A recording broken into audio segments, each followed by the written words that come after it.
bit of more oral research. Welcome to There Must Be More to This, starring Alexandra. We are discussing Roswell. Not Roswell, New Mexico. Roswell 1999 Roswell. A teen alien soap opera. And specifically, we'll be discussing the episode from season 1, Sexual Healing. The show is about aliens, but it's also about humans. And I would like to look at the couple Maria and Michael. Maria being the human, Michael being the alien. There is also Max and Isabel, the other aliens. When Michael, Max, and Isabel came to Earth, they didn't quite hatch yet. They came in the 50s, but then they were still incubating. And then it was in the 90s that they hatched out of their pods and walked among us humans as children, elementary school children. So they grew up most of their lives in Roswell. They have no memory of their home planet. Max and Isabel, they were found by a loving couple, a loving rich couple. Michael, however, was found by an abusive man. First, he was put into foster care, and then he got into an abusive home. So he's a bit more of an outcast. Max and Isabel know how to fit into this human world. Michael is always in search, though, for their home planet because he thinks anywhere has got to be better than here. The episode starts off with Max, whose human is Liz. They're the main couple of the show, but this is not about them. I'm just, using them for the context to get to Michael and Maria. Anyways, Max and Liz start making out, and they've made out before, but this time it's different. Liz gets flashes of the universe. Essentially, the actress who plays Liz, recreates what would appear to be something like a climax, just from kissing Max. She is seeing the universe, the stars. At first, it seems like, wow, this is what being in love is like. But no, this is what being with an alien is like. Max also gets visions, not of the stars, but of moments of Liz as a child, dressing up like her mom, having a fun time being a cute little girl. It is after doing some more research that they discover they are getting insights into each other's subconscious mind. Memories that they thought were faded and gone have resurfaced from their intimacy, from them connecting with each other. They actually grew up with a lot of these humans that they are now orally researching. After, again, a bit of more research, Max and Liz realize that Liz is getting memories of their home planet, of how to get there, perhaps. And so they're wanting to find out more. The aliens, they want to find out more about how to get home. And not only how to get home, who they are, and all this stuff. And no one more than Michael. Now, let's cut to Michael and Maria. Maria approaches Michael because she does the thing that us humans do. Hey, let's be hookup buddies. I don't have feelings for you. What are you talking about? I just want to make out.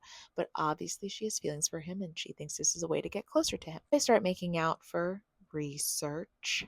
He sees her as a child with her red sneakers and her tears and her puppy who has now passed away.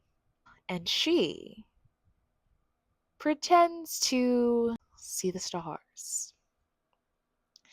In human terms, that would be faking a climax. Eventually, she feels guilty and she opens up to Michael and says, hey, I've been faking it. And he's like, oh, what? Well, I was faking it too. And she was like, oh, are you sure? Because I really did have red sneakers. And he's like, no, everyone has red sneakers, which is not true. I did not have red sneakers. I don't know if you had red sneakers as a kid, but I did not. I would have loved that. Maybe. They stop making out. And it's unfortunate because it's kind of like he's using her. He really just wants to find a way home, and he thinks that making out with her will be a way to find home. Later on in the end of the episode, though, she apologizes to him for lying and says, "Oh, she's really fake. They're probably not finding a way for him to get home because she is so closed off." But that is completely untrue. And he knows it. And he says it. He says, "Nope, you are open. It's one of the things I love about you." Well, he didn't say love, but he loved her. He loved her. Season 2, he loved her. He says that he is the one that's closed off. And he says more details about her childhood, and it's true. And she confirms it. And they just accept that he is closed off. Cut to season 2, however, the last episode of season 2, when it looks like they have actually found a way home. Michael decides to set up this lovely dinner for her at his place to say goodbye. She doesn't know it yet, but he starts by saying, "Hey, remember last season when you wouldn't get the visions even though Liz would? And it was because I wasn't ready to be open?" He says that he was too afraid to open up to her because of all the dark things in his past. But he's not so afraid anymore. And he reaches out his hands for hers. He holds both of her hands, and she sees the stars. She sees the stars, but she also sees the hurt that he's been through, the abuse. But she also sees the way he feels when he looks at her. She sees herself through his eyes, and she is more magnificent than all those other things that he's experienced.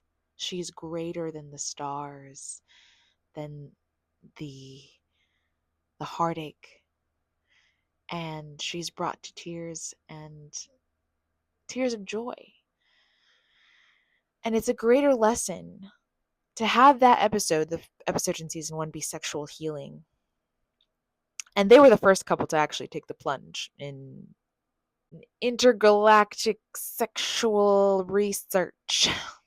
So it was interesting that they weren't the ones to get visions, but it wasn't about being sexual. It was about being intimate, about being open and honest. And all it took was him holding her hands and looking into her eyes, and he showed her galaxies that he couldn't even see. He couldn't see, he couldn't feel until he opened up to her and let her see and feel. And it's a greater lesson for us humans.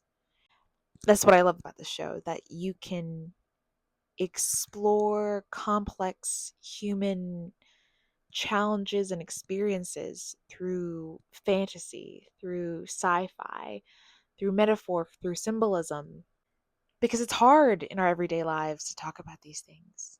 But the truth is that we learn more about ourselves when we connect with each other.